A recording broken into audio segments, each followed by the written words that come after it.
Aujourd'hui, nous commémorons nos morts, donc ceux qui sont tombés pour la Bretagne.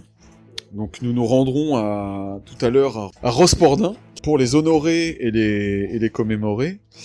Donc c'était l'occasion, je pense pour moi, de parler un petit peu de l'héroïsme et de la manière dont nous pouvons prendre pour exemple ces personnes et appliquer ces apprentissages dans notre vie. Alors pour les personnes qui étaient là au camp d'été, si vous vous souvenez, je vous avais parlé des figures héroïques du point de vue du conte, de la légende. Donc j'avais parlé donc de la personne de Alain Barbetorte notamment, on avait démarré par lui, et on avait montré comment ces personnes peuvent être exemples pour la pratique des vertus héroïques dans la vie de tous les jours. Nous vivons donc dans une société qui fait la part belle à ce qu'on appelle la figure de la victime. Autrement dit, de nos jours, il est de bon ton de dire « Ah mon Dieu, je suis une victime, je souffre, je suis une minorité défavorisée, j'ai des troubles psychologiques. » Bref, nous sommes dans une société qui favorise toujours et tout le temps la personne de la victime. Et c'est un modèle que nous, en tant que Stourmérions, nous ne pouvons pas et ne voulons pas favoriser, parce que la victime soit légitime ou non, en fait, le combat de la victimisation ne crée rien, ne produit rien, n'amène rien. En fait, au contraire, il enferme les personnes dans la prison de leur propre victimisation. À partir du moment où on encourage une personne à sortir de sa logique de victimisation, à partir du moment où on l'encourage à viser quelque chose de plus haut, de plus grand, de plus beau qu'elle-même et que ses propres limitations, à ce moment-là, par la force des choses, par la force de ses volontés, si elle veut bien l'admettre, alors elle se sortira de cette situation de victime. Ça, c'est une nécessité importante, donc de sortir de cette logique victimaire permanente que les gauchistes adorent, parce que eux, ils font leur fonds de commerce sur la logique victimaire. Ils passent leur temps à défendre les minorités opprimées, les minorités sexuelles opprimées. Ils se définissent en fait exclusivement ou quasi exclusivement à travers le prisme de la victimisation. Nous, en tant que Stourmérions, nous voulons proposer une autre voie, la voie non pas de la victimisation, mais la voie de l'héroïsme. Donc la voie de l'héroïsme, c'est une voie qui est totalement incompatible avec les doctrines collectivistes, et c'est pour ça que notamment le communisme ne veut pas en entendre parler. En effet, le héros est par nature un individuel, une personne, qui agit pour le groupe, qui agit jusqu'au sacrifice, voire, si nécessaire, le sacrifice de sa vie. Cette personne, donc, par son sacrifice, en fait, donne un sens à son existence qui va au-delà d'elle-même, et qui, du coup, c'est cette personne qui, encore une fois, peut être jugée après coup en bien ou en mal, mais qui accomplira des choses. De même, nous devons prendre exemple sur les personnes héroïques, nous devons prendre exemple sur les figures des héros pour nous en inspirer. Notre idéal, c'est un idéal qu'on pourrait qualifier de chevaleresque. C'est-à-dire, certains diraient, il faut être fort, avoir des muscles pour taper des gens. Bon, c'est bien, parfois c'est utile. On va pas se mentir, parfois c'est utile. Il y en a d'autres qui te diront, nous devons être dans la pensée pure, dans la philosophie pure. C'est notamment une idée qui est assez largement défendue par les fédéralistes. Et ça, de la même manière, rester dans la pensée permanente, rester dans la pensée pure, sans action concrète derrière, eh bien ça ne conduit à rien. Donc nous devons, nous au contraire, avoir un idéal qui allie à la fois l'exercice de la force raisonnée, mais donc de l'action raisonnée, et tempérée par l'intelligence. En fait, nous ne pouvons pas faire l'impasse de l'un par rapport à l'autre. À partir du moment où nous enfermons dans la raison pure, à partir du moment où nous refusons en fait d'agir également dans l'affect et dans l'action, eh bien, nous n'affecterons que nous-mêmes et personne d'autre, et nous serons dans une masturbation intellectuelle permanente. Si nous cherchons à agir sans réfléchir, nous ne vaudrons pas mieux qu'un groupe de barbouzes. Et les groupes de barbouzes, eh bien, taper des trucs, taguer des trucs, c'est rigolo, mais ce n'est pas une action politique révolutionnaire. Dans l'histoire, toutes les actions politiques révolutionnaires ont été conduites par la concomitance d'une pensée et d'une action. En tant que personnage que nous voudrions être chevaleresque ou héroïque, nous devons viser en fait ce double idéal révolutionnaire. Donc l'idéal de, si j'ose dire, la création de la pensée, et qui conduit par nécessité à une action. En agissant dans le réel, nous appliquons dans la vie réelle les vertus héroïques que nous avons développées en nous-mêmes par l'exercice de la morale et de l'éthique. Donc je fais une parenthèse sur la question de la morale et de l'éthique parce que c'est extrêmement important. Nous devons être dotés dans l'exercice de notre combat révolutionnaire d'une morale et d'une éthique. C'est d'une importance absolue. La morale, donc c'est quelque chose qui peut nous être donné de l'extérieur, par en haut. En général, la morale à laquelle on pense le plus volontiers, c'est bien évidemment la morale chrétienne, donc c'est-à-dire la morale de on ne va pas flanquer des coups de couteau à son voisin sans aucune raison, par exemple, une morale qui est nécessaire à notre vie en société, mais aussi une morale qui est un enseignement de discipline, de réponse mesurée, de toutes ces choses qui font que nous pouvons devenir des personnes meilleures et accessoirement participer, contribuer à créer une société meilleure. À partir de cette morale, nous devons forger notre éthique, notre sens éthique. Ça, c'est extrêmement important. Il faut savoir que, d'après des études sociologiques, plus des 3/4 des gens n'ont pas de sens éthique. Le sens éthique, c'est notre capacité à exercer une réflexion personnelle sur les schémas moraux qui nous sont proposés. C'est notre capacité à pouvoir hiérarchiser, par exemple, la gravité de telle ou telle chose dans le cas d'une action qui peut conduire à des mots. En fait, choisir le moindre mot, c'est un exercice éthique. L'exemple classique qui était proposé pour ce genre de truc, c'était on donnait un dilemme à un homme en lui disant ta femme est en train de mourir, le pharmacien a le médicament qui pourrait la sauver, mais il refuse de te le vendre. Donc qu'est-ce que tu fais ? Est-ce que tu voles le médicament au pharmacien ou est-ce que tu laisses ta femme mourir ? Donc là, en fait, une réponse qui serait uniquement morale, donc qui s'appuierait sur une réponse de morale extérieure, ce serait de dire, par exemple, moi je ne vais pas voler le pharmacien parce que voler est un péché. Bon. Je réduis de manière assez syncrétique, mais c'est l'idée. C'est un exemple de pensée morale, ou alors je ne vais pas voler le pharmacien ou parce que la société me jugerait, parce que je risque d'aller en prison. Voilà. En fait, une réponse éthique, ce serait de dire, par exemple, dans cette situation-là, je vais voler le pharmacien pour prendre je vais d'abord essayer de négocier avec le pharmacien pour essayer d'obtenir le médicament par des moyens légaux, et face à son refus, à l'opposition de son refus, je vais voler le médicament parce que la vie d'une personne est plus importante qu'un vol. Sur l'échelle de l'éthique, il y a une hiérarchisation des choses qui va me pousser à faire un choix. Et ce choix donc, sera développé à partir éventuellement des systèmes moraux qui vont m'influencer, qui vont me dire, par exemple, si je pense que la vie d'une personne a plus de valeur que la propriété du pharmacien, c'est probablement parce qu'à un moment donné, il y a un système moral dans lequel on m'a dit la vie humaine, en général, est sacrée. Et à partir de ce moment-là, en intériorisant ce système moral, en intériorisant ces systèmes moraux, parce que je peux être influencé par plusieurs systèmes moraux, j'en arrive à l'édification d'un système éthique, autrement dit, la capacité d'exercer une méta-réflexion sur mes propres actions. Cela est une étape essentielle de l'exercice des vertus héroïques dans le monde.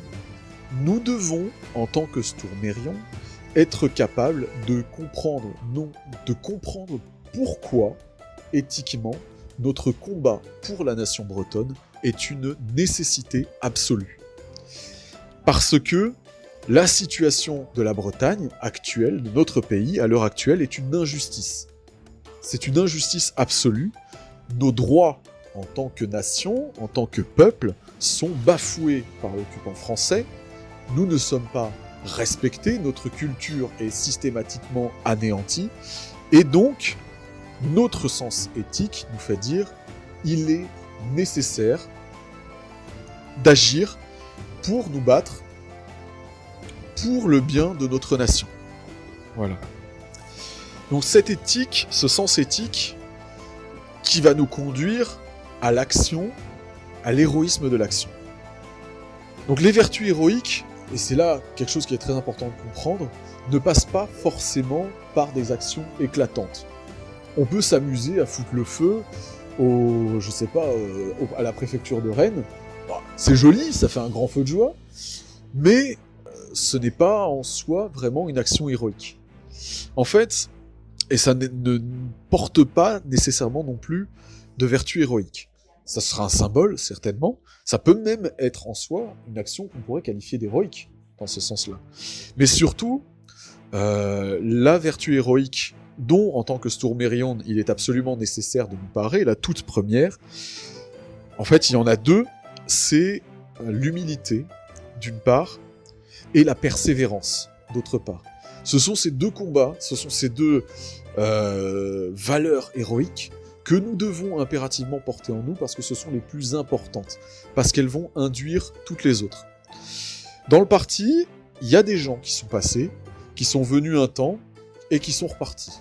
Au bout de 6 mois, 3 mois, 6 mois, 1 an, parce que ils n'avaient pas, ils voulaient justement des actions éclatantes, ils voulaient faire des choses éclatantes, et ils ne les ont pas eues parce que la lutte pour la nation se construit par nécessité dans la durée. Et comme ils ne recherchaient pas véritablement, au final, le bien de notre pays et qu'ils n'étaient pas prêts à se sacrifier pour ça, eh ben ils sont partis. Ils sont partis parce qu'ils ne portaient pas en eux les vertus héroïques de la persévérance et de l'humilité. Ils cherchaient non pas à se sacrifier en vue d'un bien supérieur, à s'abandonner pour le bien de notre nation, donc par humilité. Ils ne cherchaient pas à lutter dans la longue durée, dans le temps long. Ils cherchaient un bien immédiat, le plaisir immédiat de la contestation, d'une action éclatante sur le moment, qu'ils n'ont pas eu parce que ce n'est pas l'objectif de notre parti. Donc, comme je l'ai mentionné à un certain nombre d'entre vous, j'ai commencé à lire récemment les mémoires de Frances de Boves, écrites par sa femme. Donc, bon, bien évidemment, je pense que même si Anna Ioannou a tendance à enjoliver un petit peu le personnage de son mari, parce que je pense que très clairement elle l'aimait beaucoup, elle lui était très très profondément attachée, et c'était réciproque. Il y a quand même quelque chose de très important qu'on peut garder en mémoire, c'est que, au final, celui qui a tenu le mouvement, en fait le journal Breizh Atao, puis le Parti national breton de 1919 à 1945, ce n'est pas la plume enflammée d'Ollier Mordrel, ce ne sont pas les grands départs en fanfare de Morvan Marshall, ce ne sont pas les actions brutales de Neven Trogoff, ça a été le travail de fourmi, ça a été la patience, la volonté de conciliation, l'humilité et surtout, bien évidemment, la persévérance d'un Frances de Boves, qui a, en fait, en soi, vis-à-vis du mouvement breton, il n'a rien fait de très éclatant. Il a signé quelques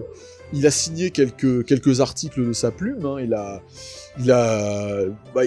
Il a travaillé, il a échangé avec beaucoup de monde, hein, puisqu'il connaissait Jan Sawyer, Jan Brickler, il connaissait bien évidemment Morvan Marshall et Ollier Mordrel que j'ai mentionné, mais il n'a lui-même rien fait de très éclatant, en fait. Hein. Il n'a pas, il n'a pas signé, il ne dirigeait pas de groupes paramilitaires comme les Magadousstourm. Il ne signait pas tant d'articles que ça dans la revue Breizatao. Il n'a pas non forcément tant que ça motivé les foules, puisque quand on évoque les grands noms de l'Emsao, on pense d'abord à Ollier Mordrel, Morvan Marshall, etc. Et en fait, on ne pense pas tout de suite à Frances de Bovès. Et pourtant, sans Frances de Bovès, le mouvement breton serait mort avant même d'avoir existé. Pourquoi ? Parce qu'en fait, c'est lui qui, derrière les rideaux, il parlait avec tout le monde, il essayait de concilier les tempéraments des uns et des autres, il tenait la publication de Breizatao avec patience et persévérance, il devait aller chercher les gens pour leur dire « Hey toi, il me faut ta cotisation, il me faut ton papier, il me faut, tiens, occupe-toi de la distribution, etc. » C'est lui qui cherchait les sous, hein, beaucoup plus qu'il s'occupait des basses affaires monétaires du journal pendant les 10-15 premières années de son existence. En fait, on peut dire que sans lui et sans cette attitude qu'il a eue, sans ce sacrifice héroïque permanent qu'il a eu, nous ne serions pas là aujourd'hui. Et je pense, très sincèrement, que Frances de Bovès était, je pense, le plus grand héros de Breizatao et du Parti national breton, de l'Emsao de l'entre-deux-guerres. Voilà. Vous pouvez ne pas être d'accord, vous avez le droit. Vous avez absolument le droit. C'est mon avis. Et, comme qu'il dirait, si nous étions tous des Frances de Bovès, si nous avions tous, nous n'avons pas, sans faire de coups d'éclat, de gloire ou de quoi que ce soit qui attire l'attention, mais si nous contentions en fait de travailler petit à petit, bloc après bloc, comme des fourmis, avec patience, avec persévérance, en voyant le but à atteindre et en y étant prêt à consacrer non pas des mois, non pas des années, mais bien des décennies de notre vie, je peux vous le dire, dans ce cas-là, notre indépendance serait assurée. Frances de Bovès a consacré 25 ans de son existence à l'Emsao. Nous ne devons pas en demander moins de nous-mêmes. Tous les personnages héroïques du pays, dans cette logique de persévérance, dans cette logique d'humilité, dans cette logique de sacrifice, doivent nous servir d'exemple dans les vertus héroïques qu'ils portent. La vertu héroïque que nous développons aujourd'hui, c'est l'humilité, c'est la patience, et c'est, si nécessaire, le fait d'accepter que peut-être nous aurons à faire un jour le sacrifice suprême pour notre pays, que nous allons peut-être être emprisonnés ou tués à cause de ça. Et ça, c'est un risque que nous devons accepter. C'est un risque qu'ont accepté beaucoup de nos ancêtres de l'Emsao. C'est un risque que nous, à l'image donc de Jan Brickler, assassiné par les communistes en 1943, l'abbé Perrotte, assassiné aussi par les communistes fin 1943, nous devons être prêts à nous dire, voilà, peut-être qu'on va mourir. C'est bien possible. Mais ce n'est pas pour moi, que je vis, ce n'est plus pour moi que je vis, ou en tout cas plus que pour moi, c'est pour mon pays. Et à partir de ce moment-là, le jeu, si j'ose dire, c'est de faire en sorte que notre vie, et donc notre sacrifice, ait un sens. Et le meilleur sens que nous puissions lui donner, c'est de savoir que nous sommes les maillons d'une chaîne qui va conduire jusqu'à l'indépendance de notre nation.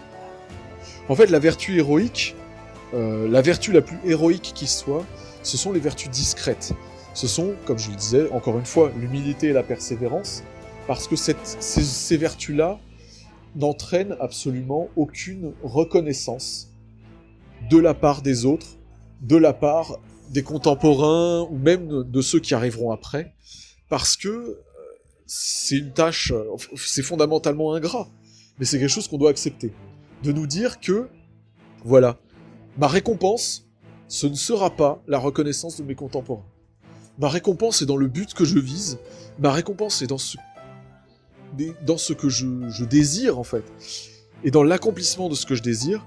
Et au final, je me glorifierai, non pas dans mes propres actions, mais dans l'accomplissement de mon résultat. En fait, beaucoup de gens nous ont précédés, qui ont accompli des tâches qui se sont révélées ultimement absolument nécessaires pour notre pays. Pour que nous arrivions là où nous sommes aujourd'hui, il fallait qu'il y ait un Georges Cadoudal pour s'opposer à la République française. Il fallait qu'il y ait un Théodore Hersart de la ville marquée pour compiler le Barzaz-Braise et nous redonner un roman national. Il fallait qu'il y ait un Louis-Napoléon Leroux pour oser dire « Non, je ne me battrai pas pour la France ». Il fallait qu'il y ait un abbé Yann-Vari Perrotte pour dire « La liberté de la Bretagne passera par la renaissance de la culture bretonne et par la langue bretonne ». Il fallait qu'il y ait un Frances de Bovesse pour dire « Pour libérer notre pays, ce sera un travail de longue haleine, il nous faudra des administrateurs prêts à ne rien faire d'autre qu'administrer. » Et il nous fallait des Morvan-Marshall, des Ollier-Mordrel, et des gens de la même trempe pour dire « Voici notre doctrine ». Tout cela, tous ces gens-là, chacun à sa place, chacun part d'un tout, arrivant l'un après l'autre, nous ont conduits à la situation où nous sommes aujourd'hui. Sans tous ces gens qui nous ont précédés, qui ont agi chacun à leur place, qui ont chacun à leur manière fait montre d'une vertu héroïque, notamment en s'opposant à ce qu'on pourrait appeler le système de leur temps, chacun d'entre eux nous a permis d'arriver là où nous sommes aujourd'hui. Et nous ne pouvons que les remercier pour ça, puisque grâce à eux, nous sommes les Stourmériennes, nous sommes les Emsavérions, nous sommes là aujourd'hui pour porter à notre tour la flamme de leur combat et le porter encore plus loin, parce que peut-être que malheureusement, nous ne verrons pas la libération de notre pays, de notre vivant. Nous devons être préparés à cette éventualité. Et dans ce cas-là, il faut que nous ayons quelque chose à transmettre à ceux qui viendront après nous.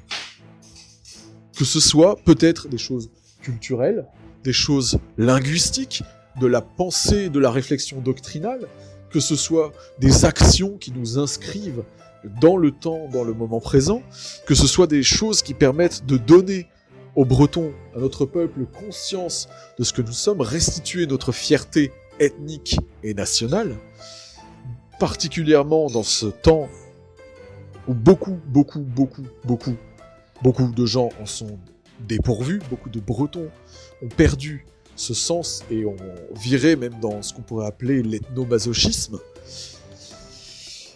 À nous, donc, de jouer chacun à notre niveau, tu vois, chacun notre tâche, puisque là, je n'ai évoqué que les grandes figures, mais il est important de rappeler, même à l'époque du Parti national breton, entre les années 20 et les années 40, voilà, tous ceux qui ont distribué le journal Breizatao pendant toutes les années 20, qui se sont échinés à distribuer le journal et à le vendre partout, tous ceux qui se sont organisés en sections, qui ont écrit, qui ont créé des objets d'art, notamment parmi le milieu des Seisbreurs, et toutes ces choses-là, toutes ces personnes-là, qui ont contribué chacune à leur échelle et chacune selon leur capacité au mouvement breton.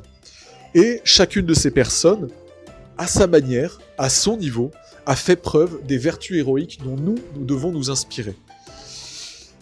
Aujourd'hui, nous commémorons les héros qui sont morts pour la Bretagne, qui sont morts pour notre pays, qu'ils aient été assassinés dans les boucheries des guerres imbéciles menées par l'État français, ou qu'ils aient été persécutés par ce même État français. Nous portons leur mémoire et nous la gardons. Et c'est à nous, au bout du compte, de reprendre leur flambeau, de comprendre ce qui a fait d'eux, ce qui a fait même du plus petit d'entre eux, un héros dont nous devons nous inspirer à notre tour. Accepter que peut-être nous ne brillerons pas. Nous ne serons pas une étoile qui éclairera le firmament. Mais que sans nous, sans notre persévérance, sans notre patience, sans notre humilité, il n'y aura plus d'Emsao.